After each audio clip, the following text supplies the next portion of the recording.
The Trump administration began deporting hundreds of migrants with criminal records last week who are in the United States illegally. Deporting undocumented migrants without criminal records isn't off the table, said border czar Tom Homan during an interview Sunday on ABC's This Week show. Right now it's concentrating public safety threats, national security threats. That's a smaller population. So we're going to do this on priority base, as President Trump's promised, but as that aperture opens, there will be more arrests nationwide.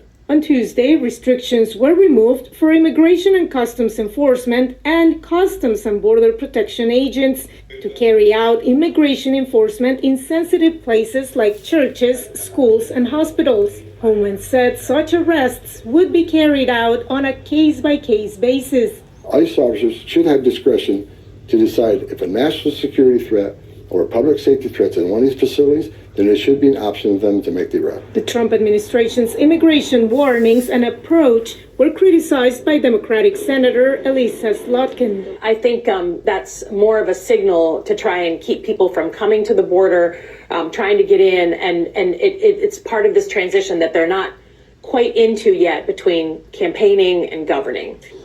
The U.S. military has been tasked by President Donald Trump with aiding border security.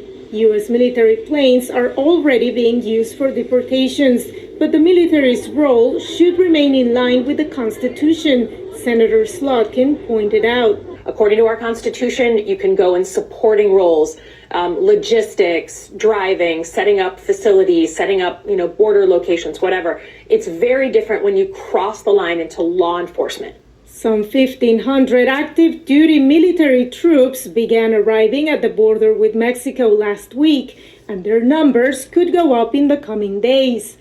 Homan said Sunday the troops' presence sends a, quote, strong signal to the world our border is closed. Veronica Valderas Iglesias, VOA News, Washington. Trump declared an emergency at the southern border. A military buildup underway. The first of some 1,500 active duty troops have arrived.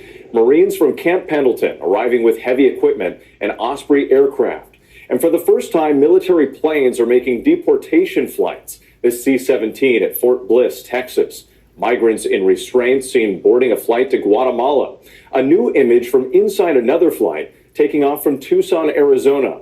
Meantime, the administration saying that arrests are ramping up. More than 500 undocumented migrants arrested in multiple cities over the last 24 hours. And tonight, the president's new border czar, Tom Homan, saying this is only the beginning. ABC's chief global affairs correspondent, Martha Raddatz, leads us off tonight.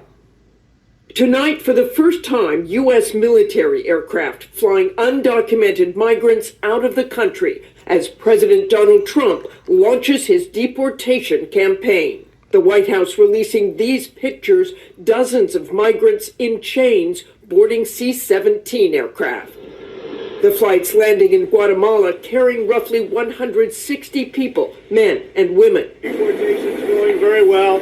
Today, the Trump administration's new border czar, Tom Homan, telling me it's only the beginning. Is that going to be a constant commitment from the U.S. military every single day to take deportees out? Yes. This as the military buildup on the border escalates. 1,500 active duty personnel, Army and Marines deploying. Their mission to support enhanced detection and monitoring efforts and repair and replace physical barriers. ABC's Matt Rivers on the ground in San Diego.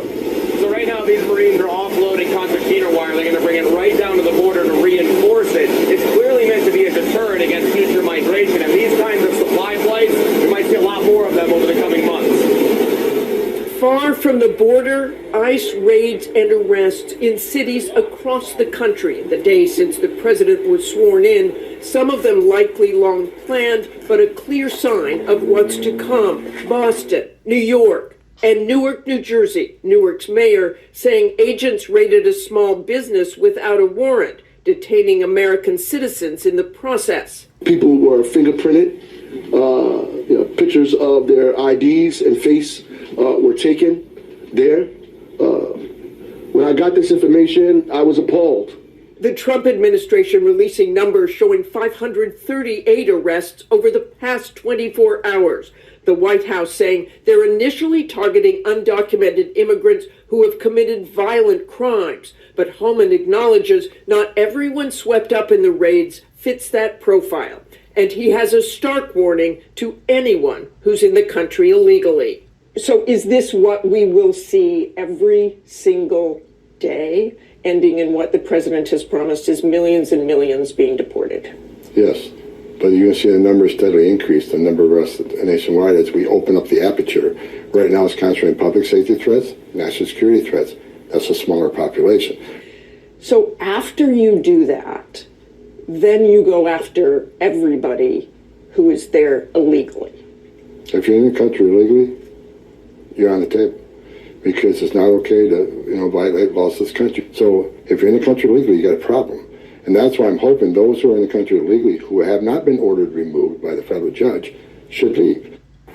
Homan was very clear that those committing violent crimes will be deported first and acknowledges that the show of force, these strong warnings to all undocumented immigrants, are meant to send a message that they should self-deport, since it would take a very long time and massive amounts of manpower and money to deport an estimated 11 million undocumented immigrants. Whit? Martha Raddatz, thank you. Immediate action on his top campaign focus, fighting illegal immigration.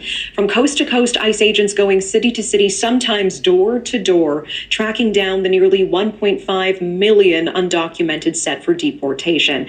And as ICE closes in on migrants, once vibrant Chicago neighborhoods are now turning into ghost towns. And tonight we are taking you to a neighborhood that has gone silent.